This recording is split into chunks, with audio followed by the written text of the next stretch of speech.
What is going on, guys? My name is Lextasy and welcome back to the channel, and today we're going to be talking about my 2022 Chevy Camaro ZL1 with 650 horsepower, 650 foot-pounds of torque. Now, I've owned this Camaro for about 1,000 miles now and about a month of driving, and I gotta say there is a few issues with this car. So today we're going to talk about the 3 things I like and completely dislike about the ZL1. Now, if you're that person looking for their very first V8 muscle car, that raw exhaust and engine sound, this is not it. Do not buy a ZL1 as your first vehicle, because I will tell you, this thing takes a lot of skill and experience to drive. It is very, very unpredictable. Take it from somebody that's owned literally every sports car you can think of besides or below an exotic. This should not be your first vehicle. Don't get me wrong, this car is extremely sexy, extremely fun, but like I said, it does take a lot of skill to drive. So let's get this video going. All right, so a lot of you are going to say, man, whoa, Alex, why are you being so negative at the start of this video? I'm not negative. Don't get me wrong. I love this car. There's a reason why I bought it. I don't buy just cars I don't like,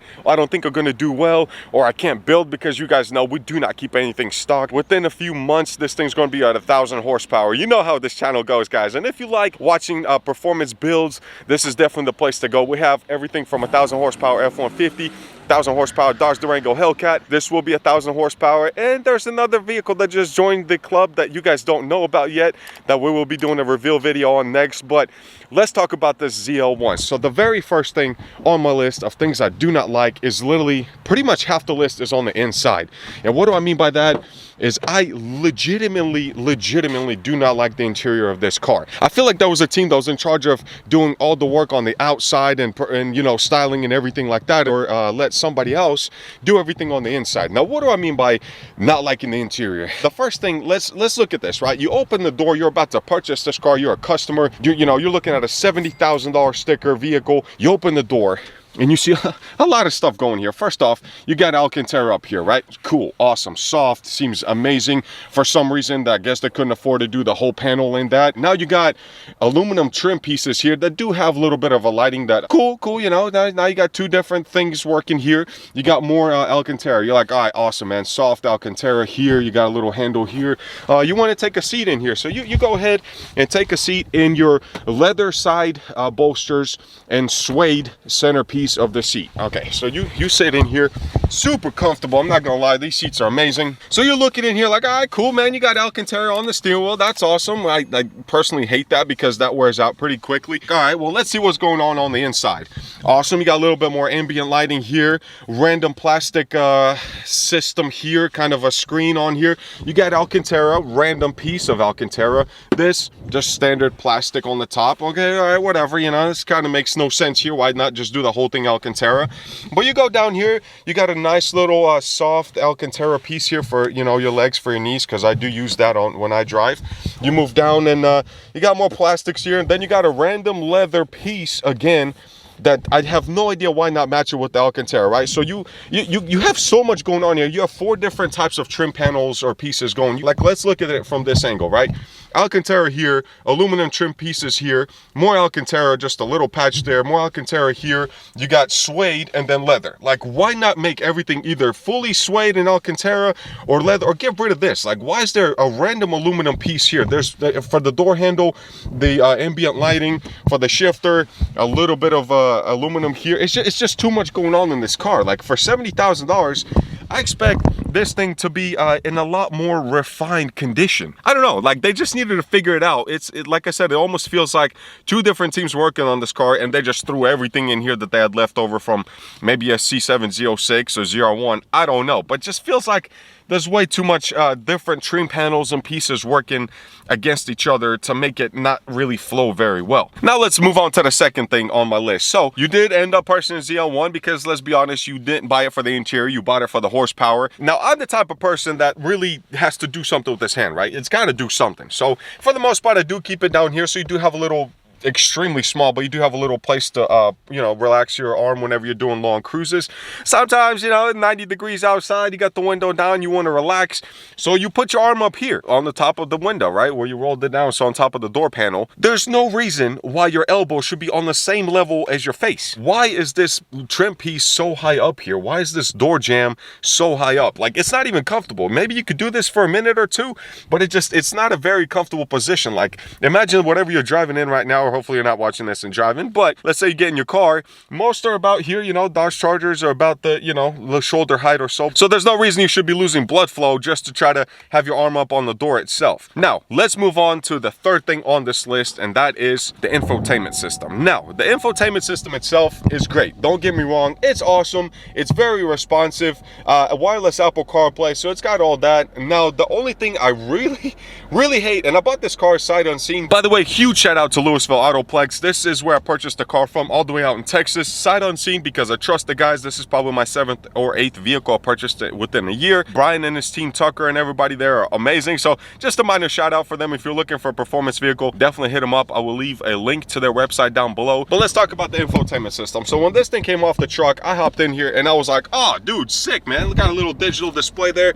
and then you know, manual or analogs on the side, not a problem. Speedometer and RPMs, those are important anyways. And then I moved down here and I was like, oh sick, dude, look at that. Like, this right here revolves or swivels around, and that's how you adjust your temperature for mine and the passenger side. I mean, that's pretty sick if you ask me, man. I've never seen that before. What the crap is this? Like, did this just get kind of stuffed into the dashboard itself? Not to mention, look at the actual degree that it's at. It's facing down. It's like below you. Like, you literally, if you're looking at it directly like my face is at right now, it is literally centered down or pointed down. I guess it's to prevent any sort of glare from the extremely small windshield, but the design of this is just garbage, man. Like, this little like piece here as well, there's no reason why they couldn't make it flush, make it really point towards you. I don't know, like this right here just makes no sense. It's extremely small screen, to be honest with you. Like, you could have made it a lot more of a full screen in this piece and just get rid of this. Like, this little ambient lighting goes nowhere. Like in most cars that flows on Mercedes, you'll like go all the way across and then it'll end up going into the door. This is just like, we threw that in here, get over it. I mean, it does nothing, you know? So I don't know, the ambient lighting as well just wasn't designed very well. I hate the way it looks, hate the way it points down or faces down. It just makes no sense why it was done like that. And quite honestly, I don't really use it. Good thing for Apple CarPlay, because you just press buttons, let the music play, and you never have to look at it again. But yeah, guys, if you were ever to sit in any Camaro for that matter, you will know exactly what I'm talking about here, because that screen itself, it feels like it was just thrown in there, man. Somebody just stuffed it on the dashboard. So let's move on to the things that I truly love about this Camaro ZL1 or 1. I should probably get a license plate that says ZL1. That's what I want to do. The number one on my list for the things I truly love about it is the looks. Guys, tell me that that doesn't look good. Please try to convince me that is not the most sexiest front end I've ever seen. Look how massive that grille is. Now, most cars, it looks ugly. Unlike other cars, this design actually is active. Like, it has a reason for everything that it does and why the grills are so big. It's to go for the coolers that are located for the oil cooler and the transmission cooler. I mean, every vent that is on this car does something. Look at those coolers on there. Look at the coolers on here. This makes sense because of a massive radiator that you need as much surface area as possible to flow through. They don't even have a badge here, which I thought got stolen when it got delivered, but turns out they do not install a badge in the Chevy logo itself. But every side of this car just looks amazing. 305s in the rear, 20-inch wheels. Stock wheels, in my opinion, don't look bad at all. It's just got that really wide and long presence. I love the lip on the ZL1 as well, how far it sticks out. I mean, this is a track car, so aerodynamics is extremely important on this. I love the active valve exhaust. Even the rear end looks really fat and wide. I love how far the fenders stick out to cover the wheels. Spoiler looks good too. I wish I did get the 1LE package, which is like a complete track package, but near impossible to find. To move on to the number 2 and number 3 of the things I love about this car, on our very short and quick list, we have to get it on the road. You have to get a 650 horsepower car on the road to drive it. So let's hop in and let's take it on the back roads through the mountains, and let's talk about why I truly love this car and why we're going to build it to 1,000 horsepower. Follow me for some awesome driving through the mountains. But before we do that, anybody want to hear the awesome exhaust on this ZL1? Let me start it up for you.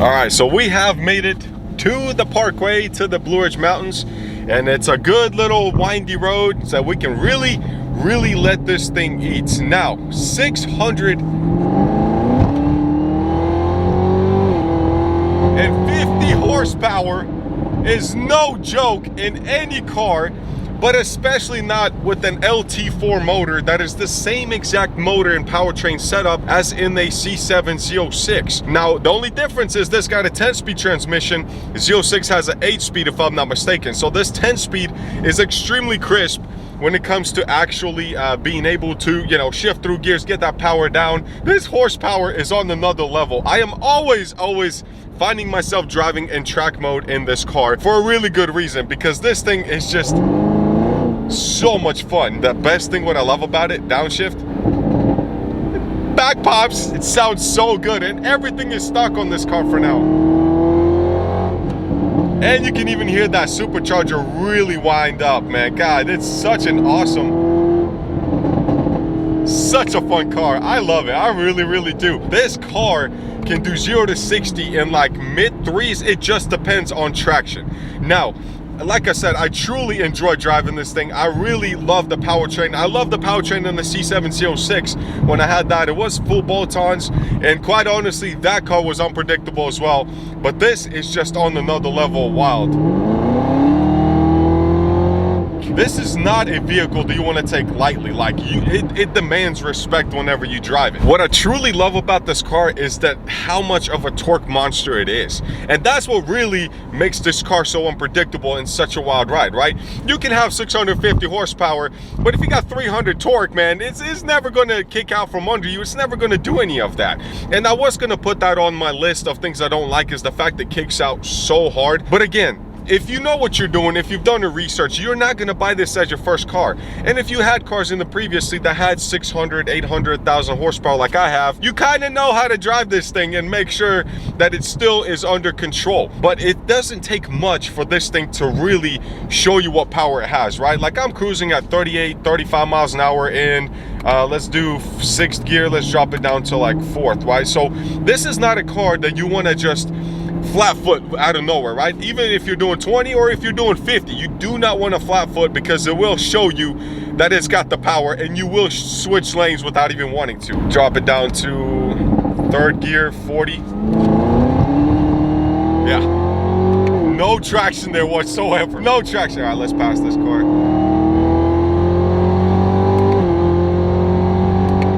It's insane how fast it takes off. It is stupid, man. Like, that's why I love this thing. I've always had mad respect for these cars, and quite honestly, I'm a Mopar guy. You guys know that. Like, we have that 1,000 horsepower Durango Hellcat.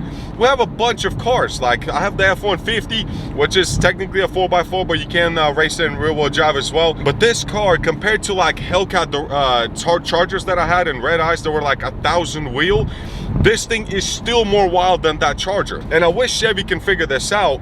This and the Z06 or the Corvettes, there's a difference between being able to, you know, roast tires and like lose traction and take off, and there's a difference between that and literally getting kicked out sideways losing traction.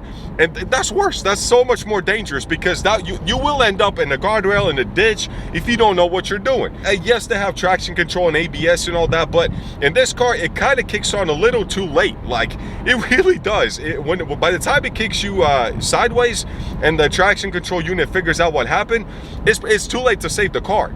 That's what I'm saying. Like, as a first vehicle, 100% do not be trying to buy this and drive it, you know, unless you know what you're doing. It's hard to put that on the negative or on the con side of the list of things I don't like about this car, because that's the reason you buy it. All I'm saying, and I'm going to keep repeating it, do not buy this car unless you have experienced a V8 car previously to this. All right, now let's talk about the third thing on the list of what I truly love about this Camaro, and that is the ability to be able to upgrade a bunch of stuff on this car and get quality high-end power out of it. Now, what do I mean by that? Here's the thing, right? This car is 650 horsepower from factory. It's about 540, 560, if I'm not mistaken, wheel horsepower, right? Because everybody likes to post horsepower crank numbers and just makes it seem like the cars have way more power than they do. By the time you take it through the driveline itself, the drivetrain loss or whatever you want to call it, you usually lose about 15% on rear-wheel drive coupes from the actual power that they list on factory, you know,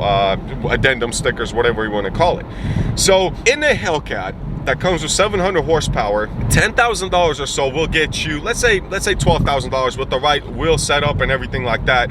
We'll get you about 830 wheel horsepower, right? That's crazy amount, man. That's almost 1,000 horsepower crank. Now, let's say you took the same $10,000 to $15,000 and you put it into a ZL1 Camaro. You're gonna get safely about, I would say, around 750 wheel, maybe 800 wheel horsepower out of the car. So yes, it's a little bit less than on a Charger or a Hellcat platform, but the thing is, this thing will spank, especially like a C706 with 650, 700 wheel, will spank an 800 wheel Charger or Hellcat or any of that, like any Mopar product, because of the torque level, because of just the way it goes through the gears. You can put money on that bet 100%, because I've done it. I've raced the Corvettes, I've raced Camaro ZL1s, man. It's just insane how much less horsepower you need in a Chevy product to be able to keep up with something with a higher horsepower level in a different brand. And I love that. Like, performance wise, you know, you don't have to tell somebody you got 1,000 wheel horsepower to be able to really spank butt on the road. Now we are going to be trying to reach 1,000 wheel, and that's going to take a lot of money, probably closer to 20 or 30 grand. So if it's already kicking out rear tires with 560, let's say 600 wheel horsepower, imagine 1,000 horsepower in this car. I am legitimately not looking forward to that experience, because, you know, I'm still learning. Like, this is my very first Chevy product that I'm actually going to be really putting down the power at the track, rear wheel drive car. So I am a little nervous, but it's good to be nervous and have a little bit of that fear whenever you're dealing with high horsepower cars, because the second you get cocky, the second you just get relaxed, it will catch you off guard, and you're going to regret it. But hopefully you'll be alive to regret it. So if you think you can go to the dealership, buy this car, leave the parking lot and flat foot it, I'll pray for you, man, because you're gonna learn real quick. This is not the same as a Charger or a Challenger or any other brand out there. I remember as soon as I got in this car, the same noises that my Z06 made, the same exhaust note, the same power transmit, everything about it I freaking love. Now, while we're driving, there's one thing I want to show you that did not make it on the list of things I don't like, because Chevy did a really good thing, man. They saved their butts doing it this way, and that is the visibility.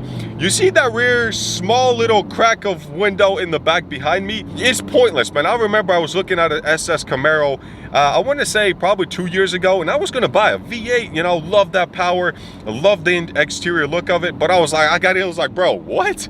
I can't see nothing. Like, it's not any better when you're looking in the rear view mirror. There's literally like a small crack of a rear window in the back, and it's horrible. Like, and not to mention, of course, we talked about the extremely small windows you have there. So what they did is they added a blind spot in the side mirrors, which is a really good piece. Quite honestly, I do use it, and this right here is worth gold.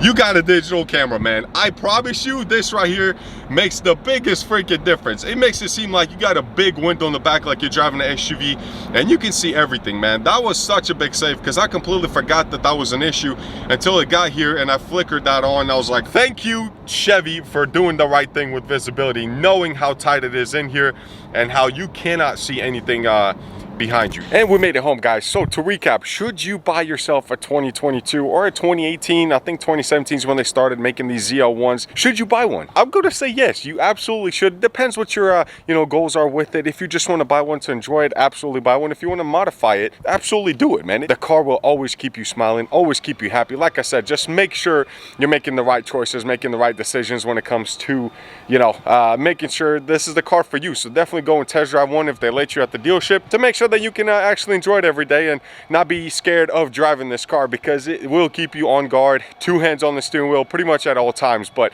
super fun ride, guys. And by the way, if you love what you're seeing, if you want to see the 1,000 horsepower Durango we got in the background, if you want to see the 1,000 horsepower F-150 truck that we got running, definitely subscribe to this channel, because we have a lot going on. We have an awesome, I would say awesome setup of cars, and we do have another one that's joining the team as well. It's getting windows tinted just pretty much right now. We just got it 2 days ago. So super stoked for this channel, super stoked for all the content coming, especially with the 1,000 horsepower build we're going to be doing on the ZL1.